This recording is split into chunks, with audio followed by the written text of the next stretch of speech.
Hello friends, ഇന്ന് കർക്കിടകം 1 രാമായണ മാസം ആരംഭമാണല്ലേ. രാവിലെ എണീച്ച് വേണ്ടി ഒരു ഗ്ലാസ് ചായയും കുടിച്ച് വേഗം ഞാൻ അടുപ്പൊന്ന് കത്തിച്ചിട്ടിട്ടാ. എന്നിട്ട് ആ ചായ മുഴുവൻ കുടിച്ചിട്ട് ഇങ്ങനെ ഇരിക്കുകയായിരുന്നു. രാവിലെ തന്നെ നല്ല മഴമൂട്ടുണ്ട് 1-ാം തീയതി ആയിട്ട്. 2 ദിവസമായിട്ട് ഇവിടെ നല്ല വെയിലായിരുന്നു കേട്ടോ. അതുകൊണ്ട് ഇന്ന് 1-ാം തീയതി ആയിട്ട് നല്ല മഴക്കാറ് ഇരുട്ട് കുത്തി വരുന്നുണ്ട്. ഞാൻ ചെടുന്നനെ തന്നെ ചായ കുടിച്ച് കഴിഞ്ഞിട്ട് ചെടുന്നനെ കുറച്ച് ചാണകമൊക്കെ എടുത്ത് തൻ്റെ അടുപ്പൊക്കെ മെഴുകിയിട്ടു മൊത്തം ചാണകമൊക്കെ തളിച്ചിട്ടു കേട്ടോ. ഇനി ഈ മാസം 30 നമുക്ക് അടിക്കലും ചാണകം പാറ്റലും എല്ലാം നമ്മൾ ചെയ്യണം. അതേപോലെ തന്നെ ഇറച്ചി മീനൊന്നും കൂട്ടാതെ ഇരിക്കണം എന്നൊക്കെയാണ് കേട്ടോ പറയാറ്. അങ്ങനെ പിന്നെ അവിടുത്തെ പണിയെല്ലാം കഴിഞ്ഞ് നേരെ തന്നെ ഞാൻ അകത്തോട്ട് വന്നു കേട്ടോ. മോളിനെ വേഗം വിളിച്ചെണീപ്പിച്ച് ഞാൻ മുകളിലോട്ട് കടത്തി അതെല്ലാം കുടഞ്ഞ് വിരിച്ച് അടിച്ച് വാരി ഇടണം. ഏട്ടപ്പൊത്തിട്ടാ.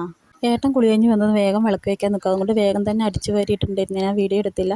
അങ്ങനെ ഏട്ടൻ വിളക്ക് വെച്ചും കൊണ്ട് ഏട്ടൻ അപ്പുറത്തോട്ട് പോയത് അവനെ ഉറങ്ങി നീച്ചിട്ട് തന്നെ ഇല്ല കേട്ടോ.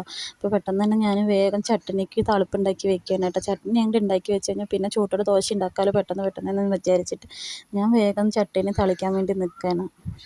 ഇന്നലെ പിന്നെ ഇവിടെ നിന്ന് ഈ മൈലാഞ്ചി ഒന്നും കിട്ടിയില്ല കേട്ടോ. അരച്ചിട്ട് നമ്മൾ മൈലാഞ്ചി ഇടണ്ടേ, ഇവിടെ ഒന്നും മൈലാഞ്ചി ഇല്ല. അപ്പോൾ പിന്നെ അരച്ചിട്ട് തന്നെ ഇടാമെന്ന് വിചാരിച്ചിട്ട് ഇന്നലെ ഞങ്ങൾ മൈലാഞ്ചി ഇട്ടില്ല. കൊണ്ട് ഇന്ന് മൈലാഞ്ചി പൊട്ടിക്കാനായിട്ട് പോകണം. അങ്ങനെ അതുണ്ടാക്കി എന്താ ചൂട്ടോടെ ദോശ ചൂടാൻ വേണ്ടി നിൽക്കുകയാണ് കേട്ടോ. ഏട്ടനിക്കിപ്പോൾ ഇന്ന് 7:30 നേരത്തെ പോകണം കേട്ടോ. ഇന്നും വിറക് വെട്ടുന്ന ആൾക്കാരുടെ കൂടെയാണ് ഇന്നും പണി. അപ്പോൾ പിന്നെ ഒന്ന് നേരത്തെ ഏട്ടന് പോകണം. അപ്പം തന്നെ ചെടുന്നനെ ഞാനത് ഉണ്ടാക്കി വെക്കാമെന്ന് വിചാരിച്ചിട്ടുണ്ട്. അപ്പം ഞാൻ തൊഴുതിട്ടുണ്ടായിരുന്നില്ല. അപ്പം ഞാൻ ഓടി വന്നിട്ട് തൊഴുത് കെട്ടേന്ന് വിചാരിച്ചിട്ട് വന്ന് തൊഴുകയാണ് കേട്ടോ.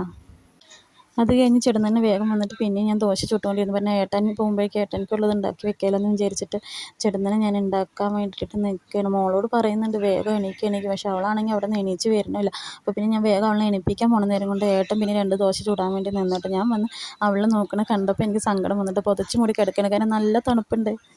അപ്പോൾ പിന്നെ അവൾ പോണില്ല എന്നും പറഞ്ഞു. അപ്പോൾ പിന്നെ ചെടുന്നനെ പോയി മേലെ ആയിട്ട് പറഞ്ഞ് മേലെ ആയിട്ട് വന്ന് ഞങ്ങൾ ചായ കുടിക്കായിരുന്നു കേട്ടോ. അപ്പോൾ ഇന്നത്തെ വീഡിയോ ഇത്രയേ ഉള്ളൂ. Bye, see U.